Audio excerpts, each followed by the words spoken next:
Hello, আসসালামু আলাইকুম।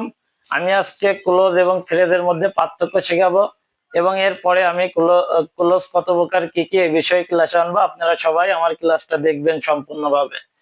ওকে, close আর ফ্রেজের মধ্যে পার্থক্য। ক্লোজ এবং ফ্রেজের মধ্যে পার্থক্য জানতে হলে আপনাদের জানতে হবে ফাইনাইট এবং নন ফাইনাইট ভার্ব।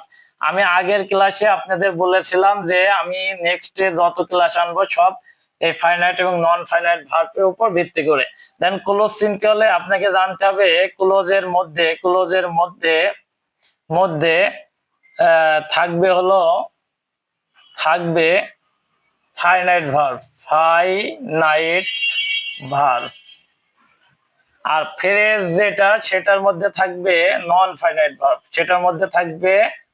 নন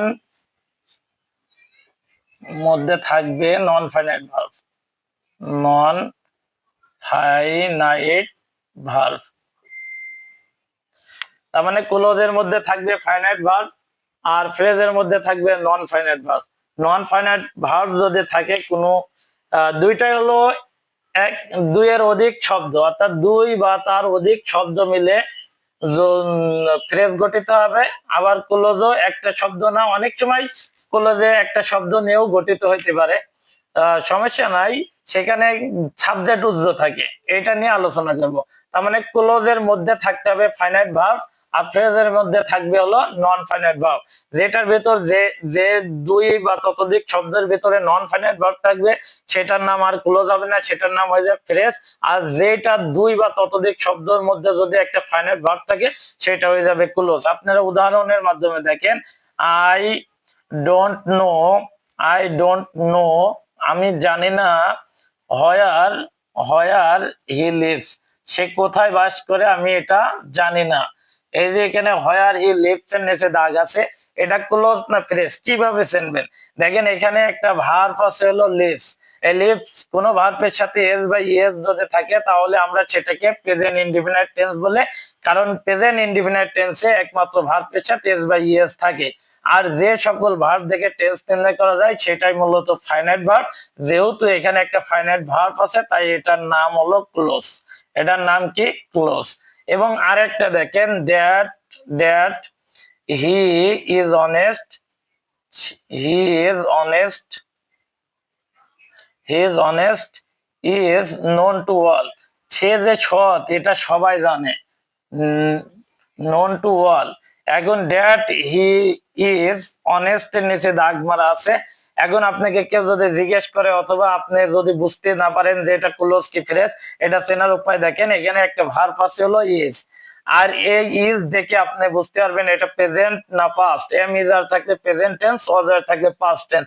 তার মানে এখানে টেন্স নির্ণয় করার মতো একটা ভার্ব আছে, টেন্স নির্ণয় করার মতো ভার্ব থাকলেই সেটা হলো ফাইনাইট ভার্ব। আর ফাইনাইট ভার্ব থাকা মানে ওটা আর ফ্রেজ হয় না, ওটা হয়ে যাবে ক্লোজ। তার মানে এটা হলো ক্লোজ। আনফ্রেজ দেখেন, he he wanted wanted two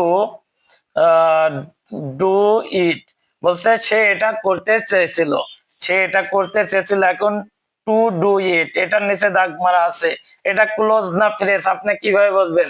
দেখেন এখানে আছে টু আর এখানে ডু। টু ডু এটা হলো ইনফিনিটিভ, আর ইনফিনিটিভ হলো একটা non finite verb. Verb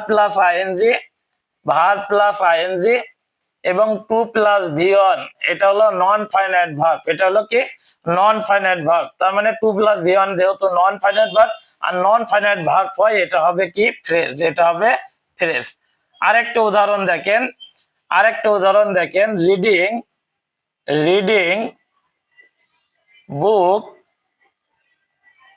is a good habit. এখন রিডিং বুকের নিচে দাগ মারা আছে, দেখেন রিডিং বুকের নিচে দাগ মারা আছে। এখন এখানে এমন কোন ভার্ব নাই যে টেন্স নির্ণয় করতে পারবেন।